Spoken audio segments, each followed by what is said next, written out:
তোমার দাদাই গেছে বাবাই গেছে কেউ আসলো না ফিরে তোমার তো যাইতে হবে রে সবাই অন্ধকার কবরে তোমার তো যাইতে হবে রে বলো আজি না হয় জোরে জোরে আজি না হয় কাল তুমি যাই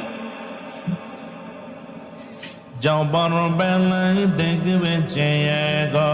তোমার সবই রইল পড়ে ঘর করলাম বাড়ি করলাম সবই যাইবা সেরে জায়গা করলাম জমি করলাম সবই যাইবা সেরে যেদিন আজরাইল ধরা দিবে রে আহা যেদিন আজরাইল ধরা